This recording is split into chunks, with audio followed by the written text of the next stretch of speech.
It's the Raiders. It's the Texans. It's time to over-dissect Fernando Mendoza. He is going to be visiting C.J. Stroud. Two quarterbacks here looking to take steps forward this season. We'll start with Stroud. First quarter, no score. This was a really nice, thorough drive to open the game. Stroud's going to find Jared Wayne on 3rd and 10 from inside the 50. The drive would continue. Watch this, Jordan Rodgers.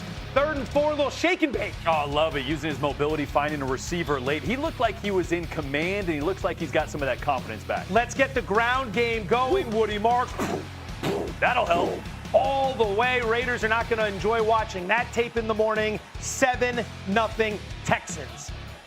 Fernando Mendoza, the number 1 overall pick. Opening drive. Jalen Naylor, take me through it. Love this throw. Little curl route. It's completely covered up by an underneath defender. He throws the receiver open. Those are some of the traits as to why he got picked first. And here's some of the rookie mistakes that we're starting to see and the reason they want to develop him. Going late over the middle. Wade Woodaz, a great there we name go. that requires a nickname, but we aren't going to do that here because it is a morning show. We got too many Woodies. Woody Marks, Woodaz. What are we doing here? Woodaz. What a play. Stepping in front. Braz, you're going to see the veteran leadership of Max Crosby here in a moment, taking the young quarterback aside to discuss the play with him. Yeah, and this is what you want. I mean, like, the organization is invested in Fernando Mendoza. That means everybody, and they're going to keep his spirits up. I'm not sure it was necessary.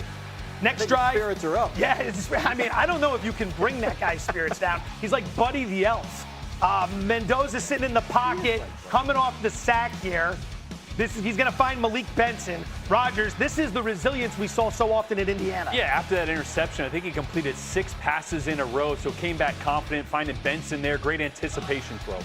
Mike T, later in the drive, 3rd and 7. We're going to hit Benson, but he's going to drop the ball. It is the preseason after all. Drive ends there. Raiders win 22-20. Mendoza 8 of 15, 86 yards, 1 interception.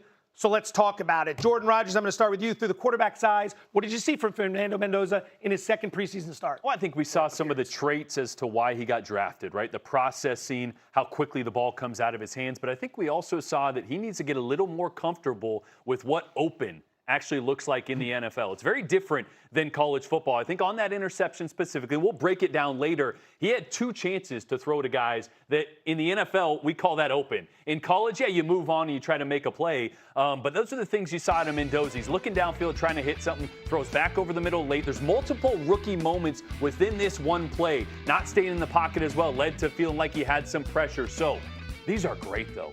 Would you rather he goes out there and doesn't get tested, isn't under pressure, doesn't make mistakes? No, you want to get back in the film room with some bumps and bruises so you can look at it. That's when you grow the most. So this would be good for Mendoza. Mike T, anything you were watching last night that popped off the screen at you? Yeah, this throw right here, his first completion, Jordan touched on it. It was the anticipation. When you're evaluating a young or rookie quarterback, guys, you want to see what their A-level ability is, what their ceiling is. When you can throw with this sort of anticipation and accuracy, he's going to be just fine. There's going to be growing pains, as Jordan alluded to. But if I'm the Raiders and I see that with a small window, that's a very difficult throw to layer the ball in before the receiver's out of his break. As accurate as it was, I'm encouraged because I could clean up the other stuff.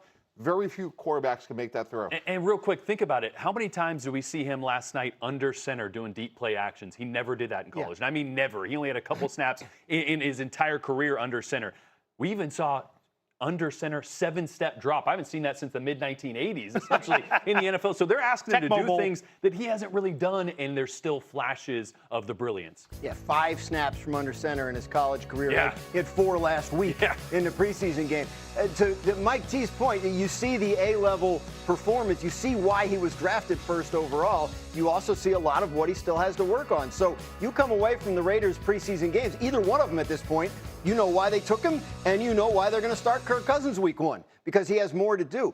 Beautiful thing about Mendoza is you go back to that press conference from a couple days ago after the Texans' first-team defense was knocking him around in a joint practice, and he's energized. He's like, well, there's some plays I liked and some plays I wanted back. Actually, I didn't want him back because they're great learning experience. Like he's just – so he's everything they want him to be right now.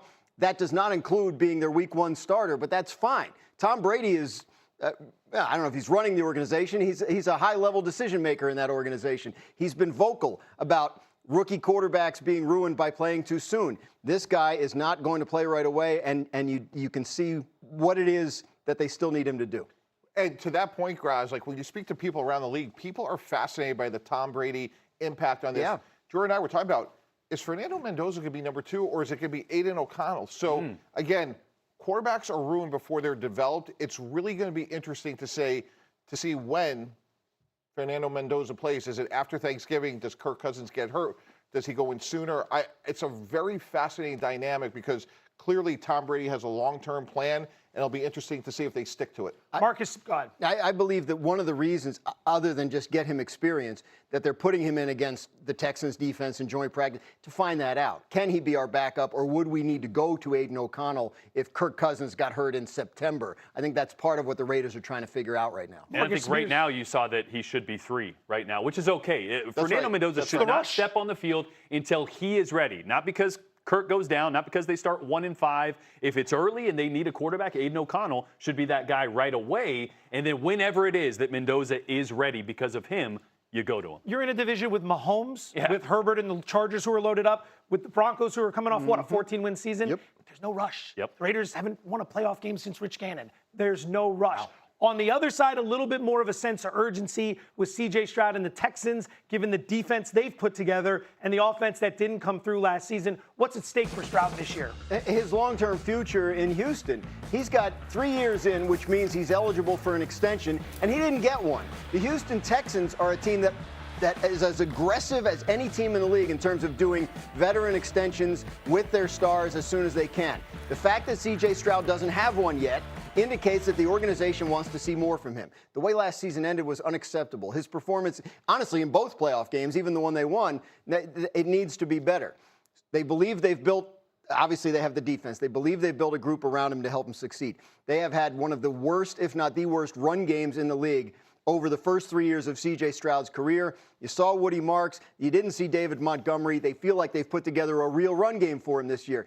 C.J. Stroud, it's not fair. He's been to the second round of the playoffs every year of his career. There are a lot of quarterbacks that have not accomplished what he's accomplished. No. They have higher hopes than that. If he doesn't deliver on them this year, and it ends like last year did, they're going to have to ask themselves, is this the guy we want to commit to moving forward? Feels a little bit, operative phrase, to the situation in Philadelphia. They're giving you a great defense. They're trying to build up the running game, put some weapons around you, not asking you to go out and win it like Patrick Mahomes would have to do for the Chiefs. Going out there and asking you to operate within the structure and not lose the football game. You made an interesting point this morning when we were talking about how waiting for an extension could actually serve both parties here. Joe, it's a very unique situation because rarely do you see both sides potentially benefiting. So if you're Houston, as you guys have alluded to, we're talking about a historically great defense. They have loaded up at all 3 levels, unquestionably a top 2 or 3 defense. And you're saying, okay, can we put Davis Mills in there? Can we put a B-minus quarterback in there and pay them $20, $30, $35 million a year and win and have a representative chance to go to the Super Bowl? If I'm C.J. Stroud, if that number doesn't begin with a 6, meaning $60 million or more, why should I take less than all these other young emerging quarterbacks? To Graz's point, his body of work probably doesn't justify it yet. If I'm him, I'm probably going to bet on myself this year. Jordan, final word. You went back and watched the playoff game against New England last year. What did you see? Yeah, I think the issue is not ability with C.J. Stroud. It's between the ears. I think he needs to realize he doesn't have to be a top 5 quarterback for this team to reach the Super Bowl with that defense. And when you go back and watch every interception from this game, one was tipped, not his fault. The other 3 that were his fault, all on first down. All moments where he forced throws that he didn't need to, whether because he was late or trying to force a throw right there. The play is dead. Don't make a bad play worse. That's what he did right there. I think he felt the pressure of the elite defense, of the window that they had. I think he tried to play outside of his means. He doesn't need to do that this year. The run game can be better. Second year in this system will help. I think between the ears is where the growth needs to happen because he'll be just fine. As our resident quarterback, I want you to take a look at this and explain this to us. This is Stroud's warm-up before the preseason game last night. You know, a lot of people stretch their hammies. You know, they stretch out the back, they loosen up. You got to stretch the optic nerve, too. You got to get those eyes loosened up to read all 53 1/3. That field is wide. It's tall as well. Those receivers are tall. You got to get the eyes going. I think Stroud's always been the kind of guy, he likes to warm up with a basketball. He likes to get the eye workout in before. He's always pushed the envelope with getting the body ready. Bryce, is this how you warm up before writing a column? Yeah, or a show. Like you didn't see me. Well, you doing like the finger stretches, like you're really just. I mean, every absolutely. part of my body is tight. Maybe my optic